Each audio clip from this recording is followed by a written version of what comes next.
ハローマットです。アメリカといえば移民国家。ニューヨークに旅行でいらっしゃった方が街を歩いていると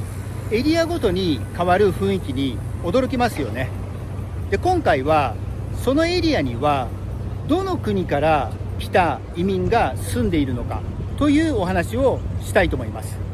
今日本も移民の方が増えたと思います。ですからこのコミュニティの話というのはイメージしていただけると思います。今回の目的地はニューヨークの移民の歴史を今に伝える場所です。では行きましょう。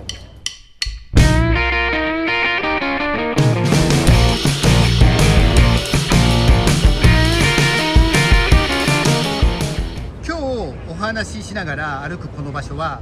ローワーイーストサイドです。で、こちらに見えるのが有名なカッツデリカテッセンですね。説明不要の有名店で今日も行列すごいです。で、ニューヨークで最も有名なこのお店から移民の歴史を今に伝える世界屈指のミュージアムまで歩いていきたいと思います。で、周りはこんな感じですね。で、この交差点はハウストンとそれからラドローですね。で、このカッツデリカテッセンの場所から歩いて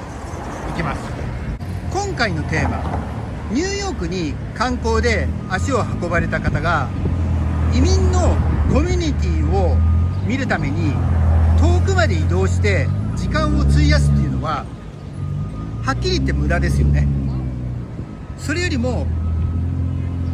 美術館とか、例えばハイラインとかね、行かなきゃいけない観光スポットあると思います。ですから今回はそれらの観光スポットに訪れた、ついでと言っちゃなんですけど、そこから近いエリアにあるコミュニティを中心にお話ししていきたいと思います。ですから今回は必然的にマンハッタン限定になります。その中で移民のコミュニティのお話をしたいと思います。地図とそれから写真を左上に入れていくので、ぜひ参考にしてみてください。で、1箇所目がここですね。このね、ローワーイーストサイドです。ここはエリアでいうと。で、このエリアというのはもともとニューヨークに、到着した全ての移民の方々はこの場所にね、水揚げされたというか、一度ここで暮らしたんです。ですからイタリア系、中国系、それから東欧もそうですね。あと中米、中南米、ほぼ全ての移民がこのエリアにまずは拠点を構えました。で、それは19世紀の話です。ですから今から100年以上もね前のお話になります。で、今現在はこのローワーイーストサイドはユダヤ系のコミュニティです。で、先ほどのあそこですね、大行列のカッツデリカテッセンの名物のメニューはパストラミオンライですね。ユダヤ系のパストラミオンライが名物です。で、それと今ね、この場所がこれオーチャードか。カッツデリカテッセンから今ねウエストの方に向かって歩いてきてるんですけど、オーチャードを越えてここがラフ&ドーターズですね。で、ここも有名なジュイッシュ系の食材のお店です。こちらもね目立たないんですけど、いつもすごく混んでるんですね。ちょっと前まで行ってみようかな。で、ここは有名なのがベーグル、サーモンを挟んだベーグルですね。で、これね、入り口であそこの矢印のところにありますよね、赤い。あそこで番号の札を取って待つっていうスタイルです。邪魔しちゃいけないんで後ほど写真入れておきます。ですからニューヨークにはおしゃれなベーグルのお店たくさんあるんですけど、こちらのラフ&ドーターズのベーグルっていうのはこのニューヨークでね、ニューヨークの地で、根ざして、そして頑張って生きているユダヤの方々のジュイッシュの方々の心もいただく、そういうメニューだと思います。で今オーチャードに戻ってきたので、このオーチャードを南ですね、こちらに向かって歩いていきます。ですから左側がカッツデリカテッセン、右側がラフ&ドーターズで、このオーチャードを歩きながらお話ししていきたいと思います。で今1箇所目がこのローアーイーストサイドのお話をしましたけど、次の2箇所目からは北から順に話していきます。で2箇所目ワシントンハイツです。でワシントンハイツ、何度目かのニューヨークに観光でいらっしゃった方、おそらくメットのクロイスターズに訪れる方いらっしゃると思います。でその場所は中南米、中米系かなのコミュニティです。特にドミニカ系の方々が多いエリアです。でこのエリア足を運ぶと分かるんですけど、本当に異国に来たなっていう感じします。ですからもしねクロイスターズ訪れることがあればぜひ覗いてみてください。で次に3カ所目がハーレムですね。言わずと知れたアフリカ系アメリカ人の文化の中心地です。で特定のエリアの国からの移住者によって作られた移民街とは少し違います。でここは音楽、あと文学、政治思想まで生まれた場所で、やっぱり特別な場所ですね。で日本から観光で足を運ばれた方、ぜひ明るい時間に125から3ブロックぐらい北に歩いてみていただくとその雰囲気わかると思います。これすごいですね、この行列。あ、これねブリトーだ、ブリトーです。これ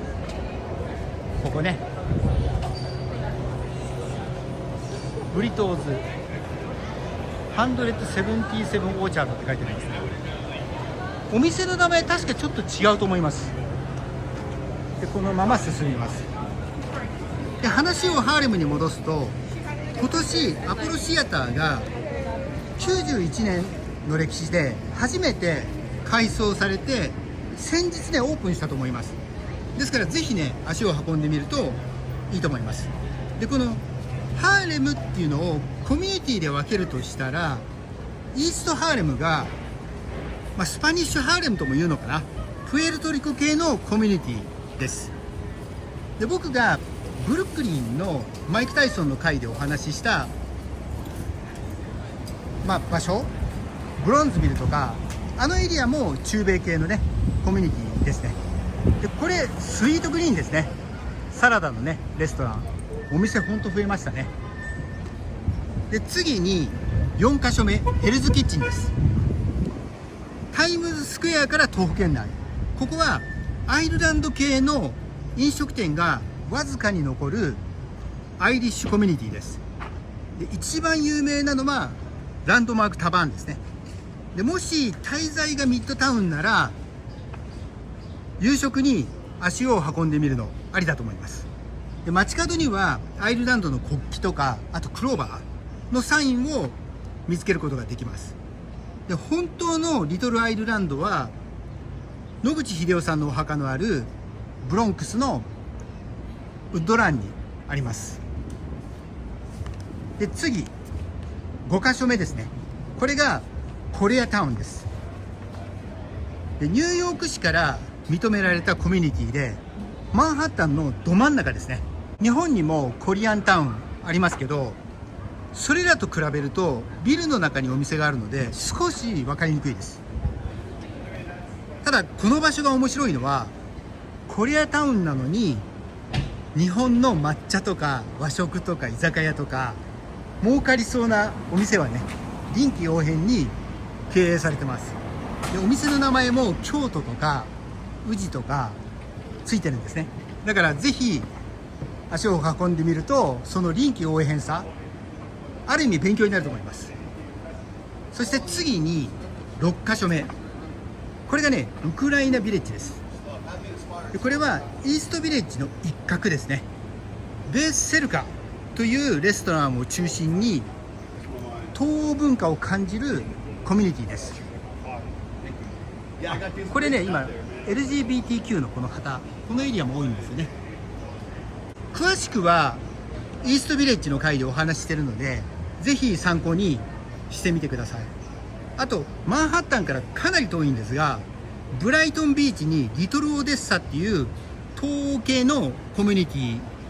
があります。でオデッサっていうのはウクライナの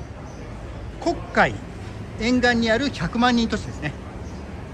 であと東欧系といえばブルックリンのグリーンポイント、かつてリトルポーランドと言われてたと思います。で次に7カ所目、これがねリトルイタリーですね。でニューヨーク旅行、すべての人が双方に足を運ぶと思います。でその双方から少しだけ南に行くとこのリトルイタリーがありますね。で今ねリトルイタリーはチャイナタウンに侵食されてすごくね元気ないんですね。でもこれはイタリアンレストランがニューヨーク全土に散らばったからだと思います。でもその代わりノリータ、ノースオブリトルイタリーのエリアは活気があるので、その辺はねちょっと時代を感じますね。で過去の動画でリトルイタリーをご紹介しているので、ぜひ参考にしてみてください。でリトルイタリーはブロンクスに文化的なのが一つ、あとブルックリンにも一つあります。で次に一番南ですね、8カ所目、チャイナタウンです。で今歩いているこのローアーイーストサイドのすぐ右というか南というか、ですから西のこのすぐ西かなと、あと南側はもう巨大なチャイナタウンです。でどんどん大きくなっている感じですね。で僕の過去の動画でも紹介していますが、アメリカにいるのに別の国にいるような錯覚に陥りますね。で僕はねチャイナタウン実は好きなんです。で今回のテーマの移民、僕の周りも多いんですけど、やっぱりチャイナタウンを歩くとね日々一生懸命やってる人たくさんいますから、そういう姿を見ると頑張ろうかなと思う人多いと思います。で少なくとも僕はそうですね。でただやっぱりチャイナタウンパワーがすごいので、リトルイタリーを飲み込もうとしてますし、日本も青山通り246のビルは多くは買われちゃいましたよね。あと留学生の受け入れとかいろんな問題も増えたと思います。でそれらはニューヨークにやってきた移民とは別の問題だと思いますけど、皆さんね複雑な心境だと思います。でここがデュランシーとオーチャードの交差点だ。で今僕の正面に見える、正面っていうかこっちかな、この正面に見えるのがテナメントミュージアムですね。でこのテナメントミュージアムはアメリカの移民の歴史を今に伝える世界屈指のミュージアムだと思います。今ツアーの方々がいなくなるのを待ってました。ニューヨークにはたくさんのミュージアムがあります。有名なモマやホイットニーでも、それらと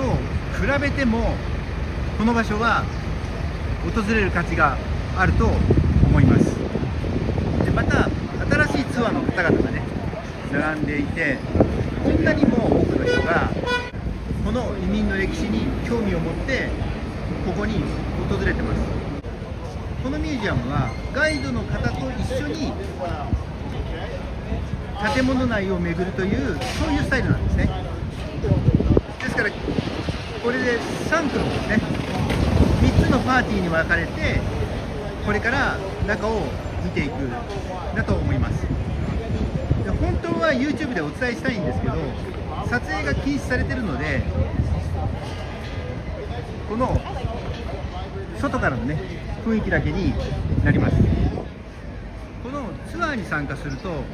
今からおよそ200年前移民政策、そしてどの国からどのようなルートでニューヨークに訪れたのかで、今もこのテナメントミュージアムの中には当時の移民の方々が暮らした部屋が残ってます。その劣悪な環境、そしてそこから仕事を見つけていろいろな場所に移っていった彼らの人生、そういうものを見ることができます。ですからぜひこのテナメントミュージアムに足を運んでみるといいと思います。で僕のチャンネルではニューヨークの詳しいガイドを作りたいと思ってます。それだけではなくこのようなお話もできればと思ってます。面白いと思ってくださったらチャンネル登録をしていただけると嬉しいです。では失礼します。